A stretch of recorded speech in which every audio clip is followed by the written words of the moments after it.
With iCloud enabled in our project and our ability to store and retrieve data in CloudKit enabled, we're now going to write the code that will allow us to save expenses to CloudKit. And we're going to use the save function on the private database to do this for single expenses at a time. After that, we're going to do another video that shows how to use ckmodify operation, which supports saving and deleting multiple records at a time. Navigate to the single expense view controller. This is the view controller that contains the UI elements to actually input information for an expense. So let's go down to the IB action of save expense function and let's actually implement this function. The very first thing we're going to do is actually get the data from our UI elements. So I'm going to create a new constant. And let's call this name, and let's get the name from the name text field. And let's repeat this for the other two UI elements. So one for amount,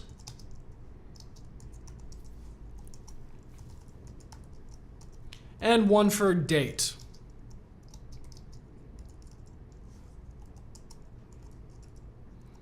Once we have this data, let's create a new record. Dale, how would you explain a record out of a database? Records like a row in an Excel spreadsheet. It is a collection of pieces of data that belong together. And this is the exact same in CloudKit. So to begin, to create a record, let's create a new constant, and let's call this a record. And let's set that equal to ck record. But I'm not getting autocomplete, Dale. How come I'm not getting autocomplete for a CloudKit? I'm going to scroll up here and we have input UIKit, but we need an import CloudKit. So at the very top below import UIKit, add a new import statement and import CloudKit. And just to show one thing, when we enabled iCloud and CloudKit, it added this frameworks folder in which CloudKit exists, and that's what we're importing. If you do not get autocomplete for CloudKit, the very first thing that you should check is that you always have this import statement at the top. So navigating back down to our save expense record, let's type in ck record again, and let's see what appears. See, autocomplete works. So I'm going to press enter, and let's initialize this new record with a record type and zone ID. So the record type is the name of the record type in the database. For example, we're going to always store expenses under a record type called expense. And then let's talk about this zone ID. In CloudKit, we have zones to segment data into different chunks. So we need to be able to get a zone out of the database or create one. So navigating to the very top, let's create a few constants and let's create a CK zone while we're at it. So underneath date picker, let's first get a private database. So let's call this constant private database. And here we're going to need to access our CloudKit container and access the private database out of that default container. So the first step we do is access ck container dot default. And then once we have access to the default container, we now have access to its databases. So we access private database out of that with .private cloud database. Now that we have access to the private database, let's create the zone. Creating a new constant, and let's just call this zone, is equal to ck record zone.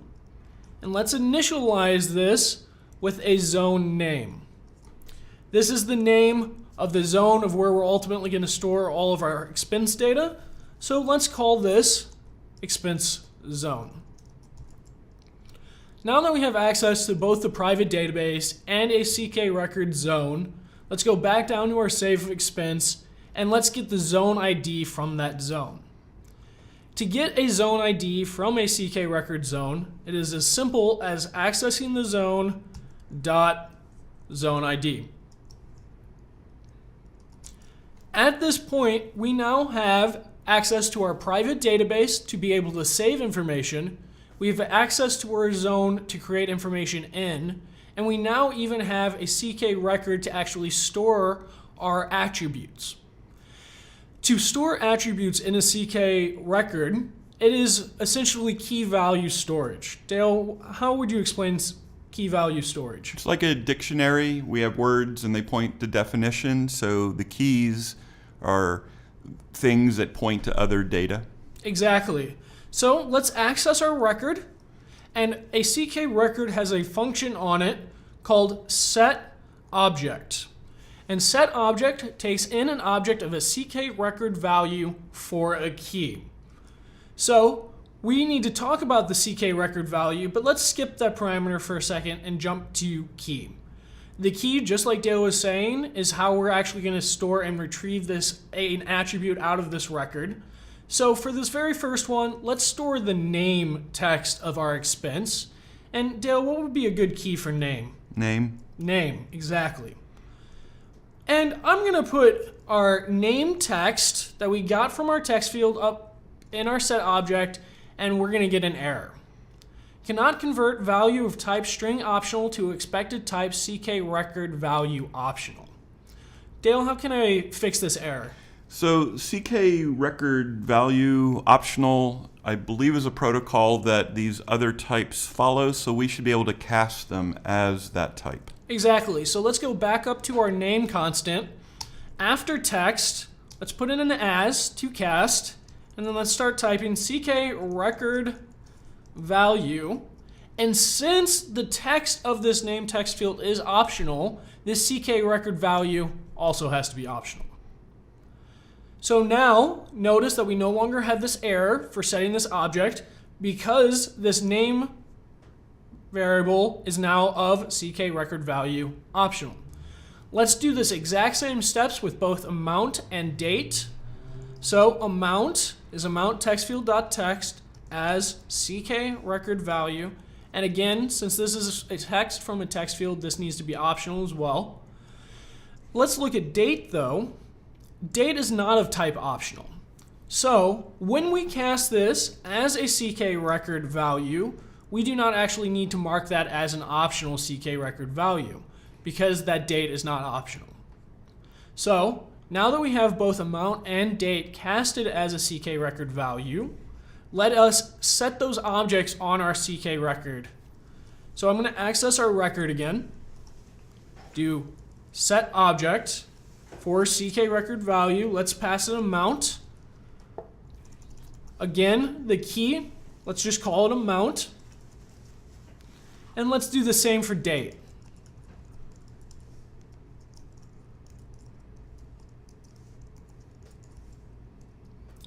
At this point, we have set these properties on our record for all of our information of our expense. So our next step is to actually save this record. To save a CK record on a database, you need access to the database and the record. When you have access to the database like we do at the top, call that database, and that database has a function on it called save. Save takes in a record and takes in a completion handler. What is a completion handler, Dale? It is a function. It's going to be a closure that gets called when the action of saving is done. So this save function is actually asynchronous. It actually goes out to the cloud, and then once that finishes saving, it then calls the completion handler here. So we need to be able to tell when this function actually finishes calling. So I'm going to finish the autocomplete, and I'm going to pass it our record. And I could do the completion handler in line inside this function call, or I could do it as a trailing closure because it is the last property in the parameter list, the last parameter in the parameter list. So I'm going to double click that, and it will automatically become a trailing closure for us. So the next thing we need to do is replace those two types, CK record optional and error optional, with some variables as parameters. So let's call the first one record and the second one error. Now that we have that, let's do a little error checking. So these take in two parameters. One is a CK record optional and the other is of type error optional. If an error actually occurs when saving this, the error object will actually exist while the record object will be nil. If the save was successful, the error object will be nil, and the record object will actually be the record that was saved to CloudKit. So the very first thing that we need to do is do an if-let on our error. Because if an error occurs, we should print off that error to us as the developer to be able to try to debug what occurred. So I'm going to print off our error. And in a production app, this would probably invoke an alert to tell the user the save didn't occur.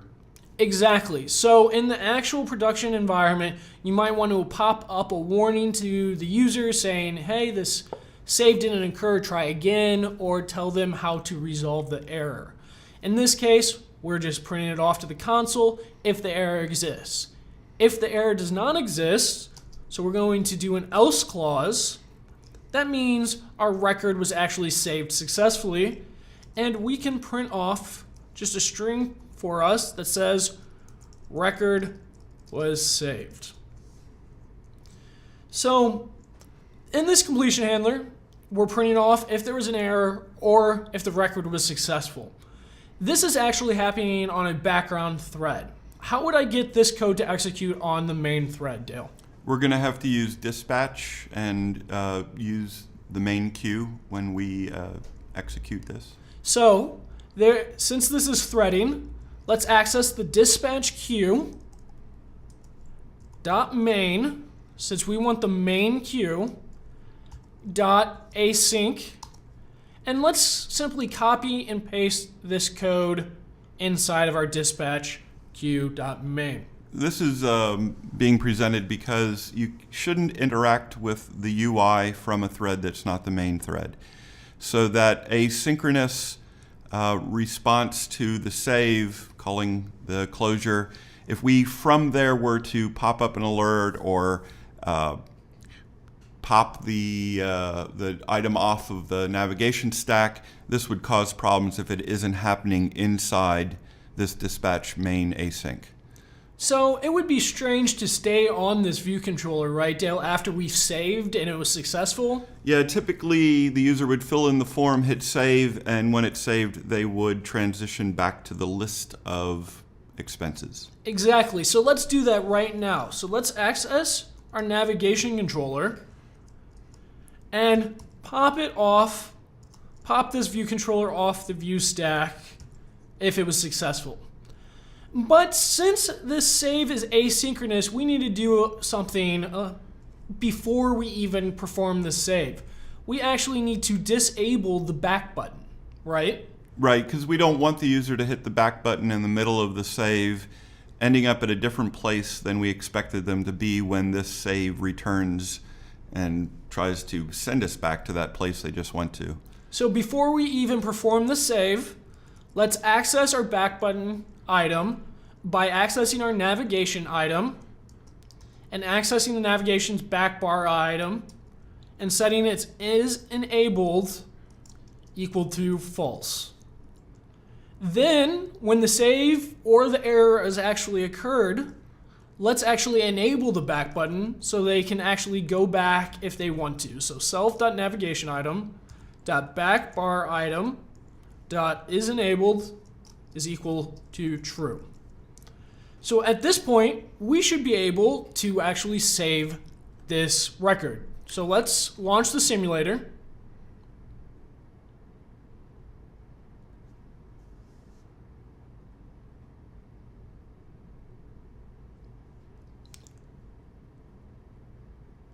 And once the app is actually up on the simulator, go to the top right-hand corner and click the plus button, because we're creating a new expense. And let's enter a new expense. Dale, what should the name be? I want to buy an iPad Pro. So iPad Pro. 10.5 inch? 10.5 inch, we could do that. And let's say this is $1,000. And let's buy it right at this very second. And let's click save. And oh no, we get an error. The error says the zone was not found. before you could save any data to a zone, the zone actually has to be saved to CloudKit itself. So let's do this right now. Let's save this zone before we save any data to it whatsoever. So the way our app is written, we're coming into the view controller that is the table view. Right, this expenses view controller. The expenses, and so this is where we're going to want to do that? Exactly. So we want to save the zone every single time that we come into this app. It won't harm anything if we save it multiple times, and the very first time that we save it, it will actually create the zone for us. So I'm going to navigate to the expenses view controller, and right below our IB outlet for our table view, I'm going to create a new constant. This constant is going to be the exact same constant as what was on our single expense view controller for our private database. So let's access our CK container, and oh no, autocomplete's broke. What did we say the problem was for that, Dale? We need to import CloudKit. Import CloudKit. So let private database equals CK container dot default dot private database. Now that we have access to the private database, let's create a new zone, or for that matter, the same zone is equal to CK record zone with name, and this has to be the exact same zone name that you gave it over in the single view controller at the very top. So it needs to be expense zone. Has to be the exact same, else you're going to be trying to save data to a zone that was never actually created.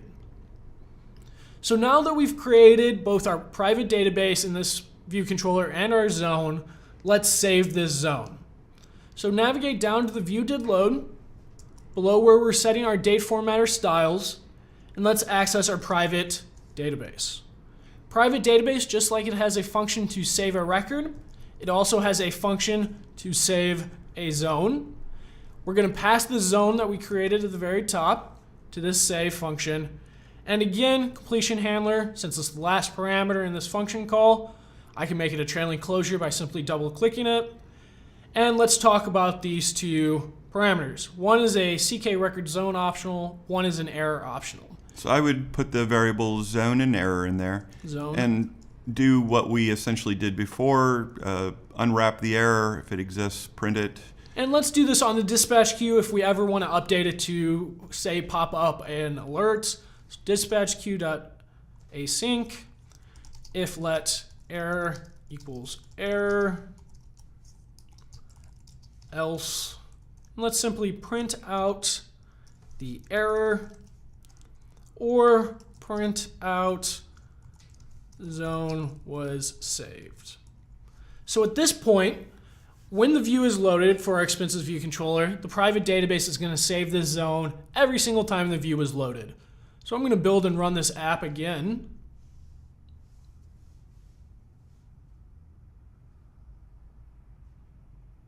And notice that in the console, we get printed out zone was saved. Now when I navigate to adding a new expense, and I create an expense named what? Let's do an iPad Pro 10.5 inch. 10.5 inch. Let's again set the amount for 1,000. And let's click save. Notice how in the console we now get record was saved. And we can actually go see that saved record by going back to where we set our ability with iCloud and click on the CloudKit dashboard and find our container. So we were on online.techinnovator.expenses, right? So instead of actually going through all of these containers, there is a search bar at the top. I'm simply going to start typing online, and we have our iCloud.online.techinnovator.expenses. This is our same container that was defined in our Xcode project, and we get to our CloudKit dashboard. Once we're here, click the Data tab,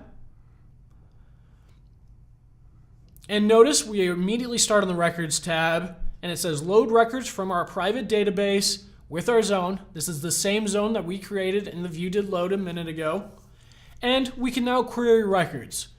When I click Query Records, though, we get this. What does this mean, Dale? Well, it literally says field record name is not marked queryable. And what we've learned is that if we're going to do a general query for all expense records, we have to make the record name queryable. Exactly. So let's go back and let's navigate to the records type tab. And here we get a default users type, but here's our custom type. This is the custom type that we've created in code, and it even recognizes the different types. So notice how name is a string, date is a date time, and these all have indexes on them. Queryable, sortable, searchable, and things such as that. How would you define an index in a database term, Dale? It is a mechanism for speeding up lookups. Yeah, so when we got that error from when we were querying for our records, it said record name was not marked queryable. To mark record name as queryable, navigate down to where record name is, go to the right-hand side and click View Indexes. This will take you to the tab right at the very top that says Indexes. And here we want to add a new index. So I'll give you one guess, Dale, how I add a new index. Let's click Add Index. So when you click Add Index, it immediately defaults to the exact index that we want to actually create. We want our field to be on record name, and we want the index type to be queryable. Once you do this, click Save Record. And notice at the very top we have a new index. Record name is now marked queryable. So I can navigate back to the Records tab and click Query Records. And we have something that appears. And we can even expand this. We can see the date is the date that we set, amount 1,000 for an iPad Pro 10.5 inch. So it should be pointed out that this needing to add an index is something that we do have to do in this control panel. It is not something that we do in code. So for each project, you essentially have to come in here and do this.